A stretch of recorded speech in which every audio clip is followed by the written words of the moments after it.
આજે આપણે બનાવીશું એકદમ પરફેક્ટ ઇડલી ના સોડા કે ઈનો વાપર્યા વગર. તો 3 વાડકી ચોખા, 1 વાડકી અડદની દાળ અને 1 ચમચી મેથીના દાણા. ચોખા અને દાળને અલગ અલગ પલાળવાના છે.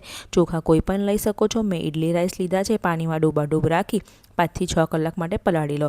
દાળ અને ચોખા સરખી રીતે પલળી જાય જ્યારે પીસવાની તૈયારી કરો ત્યારે 10 મિનિટ પહેલાં જાડા પૌવા અડધા કપ જેટલા એને 10 મિનિટ જેવા પલાળી રાખો. હવે સૌથી પહેલાં પાણી કાઢી ચોખાને પીસી લો. જરૂર પડે તો 2 થી 3 ચમચી પાણી નાખીને આ રીતે સરસ સ્મૂથ ટેક્સચરવાળું બેટરને પીસી અને એક મોટા વાસણમાં કાઢી લો. હવે અડદની દાળ પીસવાની છે, એની સાથે પૌવા એડ કરી એને પણ પીસી લો. તો બસ અહીંયા આગળ અડદની દાળનું પણ બેટર પીસાઈ ગયું છે. તો જે ચોખાવાળું બેટર છે બંનેને એકસાથે મિક્સ કરી બરાબર ફેંટી લો.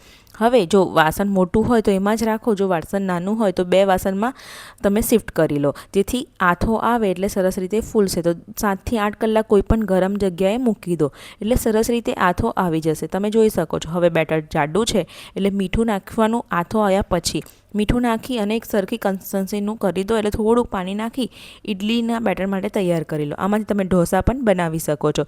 હવે ઇડલી મોલ્ડમાં એડ કરી 10 મિનિટ જેવું ઇડલીને સ્ટીમ થવા દો. 10 થી 15 મિનિટ જેવું ગરમા ગરમ ઇડલીને સાંભાર સાથે સર્વ કરો. તો વિડીયો ગમ્યો હોય તો લાઇક અને શેર કરવાનું બિલકુલ ના ભૂલતા. ત્યાં સુધીને આવજો.